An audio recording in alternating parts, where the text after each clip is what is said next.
আসসালামু আলাইকুম। আমি রেবেকা সুলতানা চলে আসলাম আপনাদের মাঝে নতুন আরেকটি লাইফস্টাইল ব্লগ নিয়ে।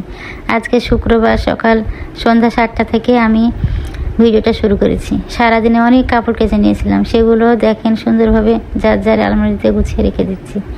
আর যেগুলো ইস্ত্রি করার দরকার সেগুলো আরেক রুমে ইস্ত্রি করছে আপনাদের ভাইয়া, আর আমি দিয়ে কাপড়গুলো গুছিয়ে নিচ্ছি। আজকে কাপড় গোছাতাম না, শরীরটা অনেক ক্লান্ত, অনেক কাপড় কেচেছি সারাদিনে।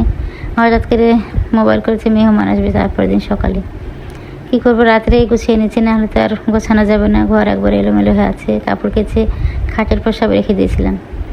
এই তো 2 রুমের কাপড় গোছানো হয়ে গেছে। এবার চলে আসলাম আরেক রুমে, মশারিগুলো ভরে নিব। আলনাটাও গুছিয়ে নিয়েছি, মশারি কভারের মশারিটা তো রেখে দিয়েছি। তারপরে চলে যাবো, আপনাদের ভাইয়া ইস্ত্রি করছে ওখানে।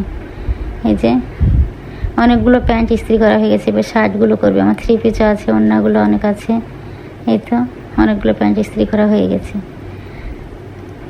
আপনাদের ভাই দেখে একা একা প্যান্টগুলো ইস্ত্রি করছে, শার্টগুলো তো একাই পারে না, বোতাম লাগাতে হয়, আমি বসি। সেজন্য আগে প্যান্টগুলো করতে গেছে, আমি তখন কাপড়গুলো গুছিয়ে নিলাম। এই যে 10:30 বাজে, রাত সব কাপড় ইস্ত্রি করা হয়ে গেছে।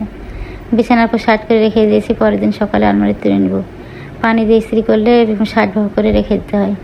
চলে আসলাম তারপরের দিন সকালবেলায়, খুব সকালে ঘুম থেকে উঠিয়ে নামাজ পড়ে রান্না চাপিয়ে দিয়েছি। যেহেতু মেহমান সকালে আসবে, সকালে নাস্তা দিতে হবে। ওদিকে গরুর মাংস রান্না হয়ে গেছে, সেমাই রান্না করেছি, পটলের ভুনা করে নিয়েছি দুপুরের জন্য এটা। তারপরে এবার লুচিগুলো বানিয়ে নেব। দুপুরে রান্না তো বাকি আছে, আরও সবজি হবে, পোলাও, সাদা ভাত সবই রান্না করতে হবে। সকালে নাস্তা জায়গা তৈরি করি।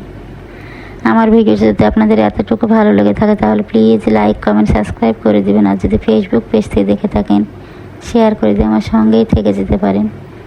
এই তো একে একে লুচিগুলো সব বানিয়েছি, দেখেন কত সুন্দর লুচিগুলো ফুলকো ফুলকো হয়েছে। মেহমান এখনও আসেনি, ফোন করেছিল, চলে আসছে, রাস্তায় আছে।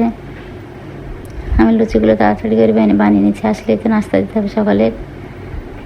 এদিকে সেমাই রান্না হচ্ছে, বুটের ডাল, গরুর কোলে যেতে বুটের ডাল রান্না করে নিয়েছি ইলেকট্রিক চুলায়, ওটা ফুটছে, ওইটা রান্না হয়েছে। দেখে আমি লুচিগুলো বানিয়ে নিচ্ছি। এদিকে প্লেট, থাল, বাসন সব বের করে নিয়েছি, ধুয়ে রেখে দিয়েছি, আসলে নাস্তা বানিয়ে দিতে হবে। এই তো বুটের ডাল করে যদি রান্না করেছি। এদিকে হতে থাক, গরম মশলার গুঁড়া, ধনার জিরার গুঁড়া দিয়ে দিয়েছি। আমি লুচিগুলো সম্পূর্ণ বানিয়ে নিয়েছি, দেখেন ফুলকো ফুল লুচি। সকালে নাস্তায় খাইয়ে দিয়ে তারপরে দুপুরে আরও রান্না বাকি আছে। আসসালামু আলাইকুম।